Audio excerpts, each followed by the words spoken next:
Thank you, Nydia, and thank you to all of you for joining us today. We're here once again to call on Congress to act quickly to help Puerto Rico recover from Hurricane Maria. The administration has done too little and asked for even less to help the island. We are here to say that more must be done and done soon. As a member of the Appropriations Committee, I continue to fight to make sure Puerto Rico gets the funds that it needs. Unlike what the administration wants, we cannot wait for some future bill. We need comprehensive recovery now, and we need it quickly that addresses all sectors of the island, from education to healthcare to housing to the electric grid and beyond. I've worked with many of our friends here today in those goals. We need to think of the people of Puerto Rico during this time, whether they be seniors, students, teachers, parents, workers, or more. The needs are great, and the supplementals should be used to address those issues. A couple of areas I would like to note are the need to ensure the resiliency of the electric grid as it reconstructed, something many of us agree on, but has not been fully committed by the administration. I would hope, and I know Nydia and I and others are trying to, and Joe Crowley are trying to accomplish this, that when the electric grid is built, it's simply not repaired.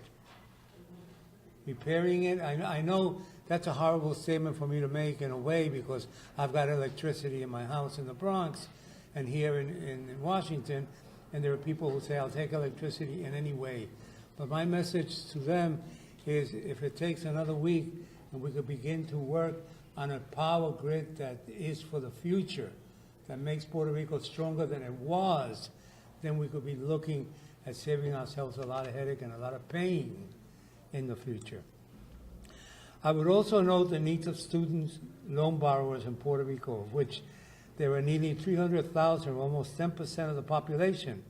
I work with our friends at the AFT to write to Secretary DeVoe and demand that she help for student loan borrowers in Puerto Rico, which number 300,000 or 10%, to notify them in English and Spanish of current benefits they're eligible for and help place them in forbearance or deferment, and to retroactively and automatically enroll student loan holders in interest-free student loan, so these individuals do not accrue interest on the principal of their loan while they cope with the aftermath of the storm.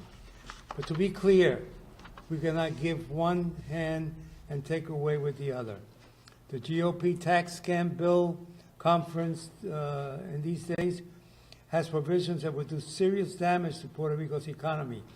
Both bills contain provisions that would penalize corporate subsidiaries who do business on the island, because these businesses are considered foreign for tax purposes. We should be working towards equality for Puerto Rico, including in the tax code. The easiest way to fix this is to simply treat these corporations as domestic, as operating in the United States, which in reality is what they're doing. Let me close by this.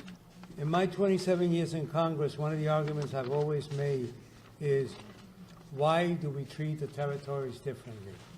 And I get two comments. One is because they're not a state, and the other one is because we have no money. I remember during Obamacare, I asked, why isn't Puerto Rico being treated equally? He says, we're running out of money. I said, if I remember how we put Obamacare together, it was present a bill and then we'll figure out how to pay for it, or if we can't pay for it. There was no set limit to leave Puerto Rico, the Virgin Islands, or the territories out. So I think that it's also on the territories to be more proactive in reminding the United States Congress of the history between the territories and what they've given. As Nydia well said, and I'll close with this, because I wore the uniform of the United States Army during, it was wartime, but I was not involved in the war. I was stationed, where would they send Puerto Ricans? To Alaska, right? I mean, it was, adjusting to the weather was a great accomplishment, but I did it.